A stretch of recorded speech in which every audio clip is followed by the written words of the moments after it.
P D M کا جلسہ بھی ہوگا۔ تو آج کی جو خاص باتیں ہیں، جو سفارشات ہم آپ کے سامنے رکھ سکتے ہیں کہ پی ڈی ایم ملک کی اپوزیشن جماعتوں کا اتحاد ہے جو آج پاکستان میں آئین کی بالادستی کی بات کرتا ہے، پاکستان کے نظام کو آئین کے مطابق چلانے کی بات کرتا ہے، جو یہ چاہتا ہے کہ جمہوری عمل میں، آئینی عمل میں جو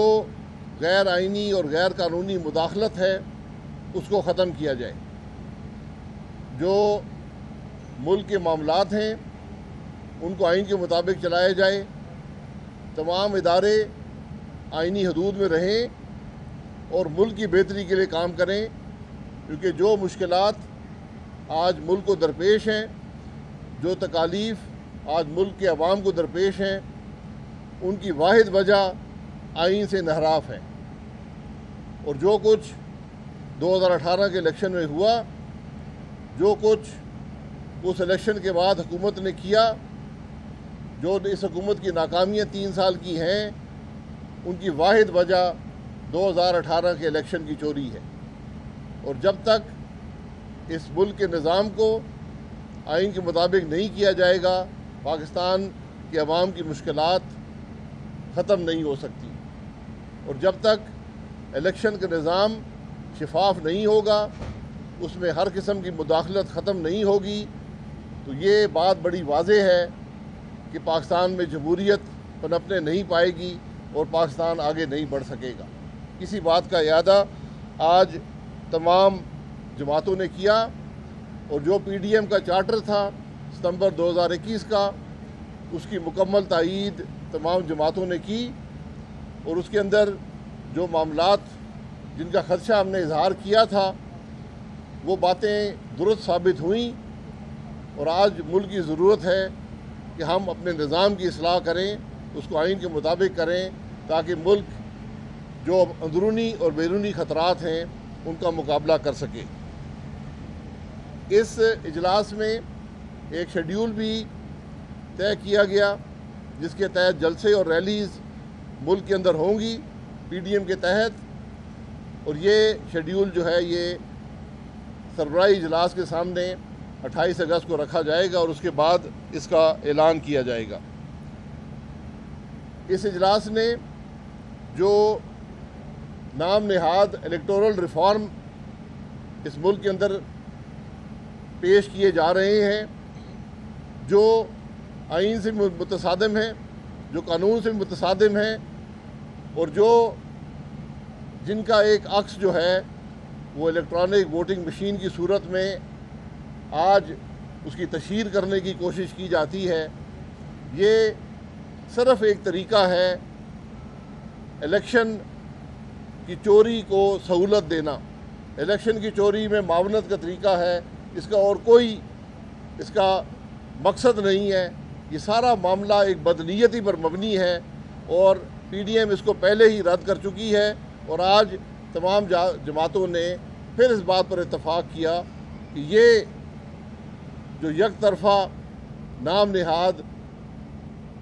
انتخابی اصلاحات کی بات ہے، یہ پاکستان کے عوام کے حق پر، ان کی رائے پر ایک ڈاکہ ڈالنے کا منصوبہ ہے۔ پی ڈی ایم نے تقریباً 6 مہینے پہلے ایک چارٹر فار پاکستان، یعنی وہ راستہ جس سے پاکستان کے مسائل کا حل پی ڈی ایم کے پلیٹ فارم سے دیا جائے، اس کا اعادہ کیا تھا۔ اس پر کچھ کام ہوا تھا، وہ کام تعطل کا شکار ہوا، تو اب یہ فیصلہ کیا گیا ہے، ایک کمیٹی بنا دی گئی ہے جو 6 ہفتے میں اس میثاق پاکستان کو مکمل کرے گی اور پی ڈی ایم کے سربراہی اجلاس میں رکھے گی، تاکہ ہم پاکستان کے عوام کو ایک راستہ دے سکیں جس سے پاکستان کی مشکلات میں کمی آئے اور ملک کے مسائل حل ہوں، اور ملک کے اندر ایک حقیقی پارلیمانی آئینی جمہوریت کا قیام عمل میں آ سکے۔ اور آخری جو چیز ہے وہ پی ڈی ایم نے یہ بھی فیصلہ کیا ہے کہ وہ اس حکومت کے 3 سال کی جو یہ کارکردگی ہے، جو ان کی کرپشن ہے، جو ان کی مس گورننس ہے، جو ان کی نااہلی ہے، جو ان کی پولیٹیکل پرسیکیوشن ہے، یہ نام نہاد جو یہاں پر اکاؤنٹیبلٹی کا پروسیس جسے کہا جاتا ہے، جس پر ہم مزید چند دنوں میں آپ کو بتائیں گے کہ یہ اکاؤنٹیبلٹی یہاں پر کیا ہوئی ہے، جو اصل میں ملک میں اس حکومت کی کرپشن، ان کے وزیروں کی کرپشن، ان کے وزیر اعلیٰ کی کرپشن، وزیر اعظم کی کرپشن کو چھپانے کا طریقہ ہے، اور جو ملک کے اندر جس طرح ان 3 سالوں میں ہر الیکشن کے موقع پر وہاں پر دھاندلی کرنے کی کوشش کی گئی، جس کی ثبوت عوام کے سامنے ہے، اس پر ایک انشاءاللہ وائٹ پیپر بھی تمام حقائق اکٹھے کر پی ڈی ایم کے پلیٹ فارم سے پاکستان کے عوام کے سامنے رکھے جائیں گے۔ یہ جی کس کو جی پاکستان صاحب جی اس کو پہلے مکمل کر دیں۔ جی نون لیگ کا موقف کل صدر Muslim League P M L N Shehbaz Sharif صاحب نے بڑا واضح کر دیا ہے۔ مولانا صاحب نے اپنے طور پر ایک جماعت کے طور پر مبارکباد دی ہے جو پریس میں آئی ہے، کوئی ڈکی چھپی بات نہیں ہے، اور کل شہباز شریف صاحب نے as leader of the opposition بھی یہ بات کہی ہے کہ ملک کی کیا پالیسی افغانستان کے بارے میں ہوگی، یہ مبارکباد لینے یا دینے کی بات نہیں ہے۔ ایک ہمارا ہمسایہ ملک ہے جہاں پر 20 عرصہ پوری دنیا کی وہاں پر فورسز رہی ہیں، اور اس کے بعد وہاں پر جو طالبان نے وہاں پر ملک کے نظام پر قبضہ حاصل کیا ہے۔ اب پاکستان کی کیا پالیسی ہوگی ایک ہمسایہ ملک کے طور پر، اس کا حل صرف پارلیمان کے اندر ایک ڈیبیٹ اور ایک پالیسی کے بعد ہی اس کا حل مل سکتا ہے۔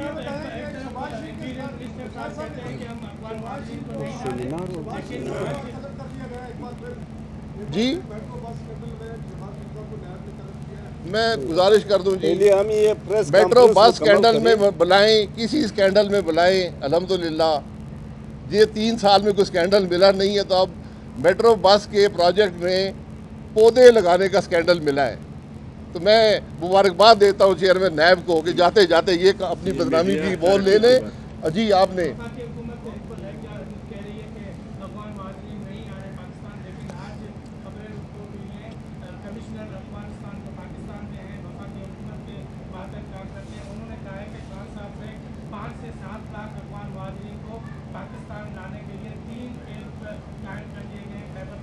میں نے یہی بات ہے، دیکھیں میں آپ کی بات سمجھ گیا ہوں جی۔ بات یہ ہے، یہ تمام معاملات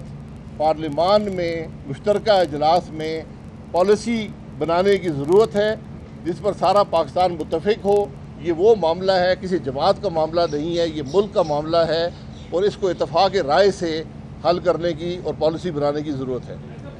خاقان عباسی صاحب سے ایک نقطہ رہ گیا ہے، دوستو سن لو ذرا، پریس کانفرنس مکمل کریں۔ ایک نقطہ جو رہ گیا ہے وہ یہ ہے کہ ملک میں اس وقت آئینی بحران ہے، میڈیا کی آزادی سلب ہے،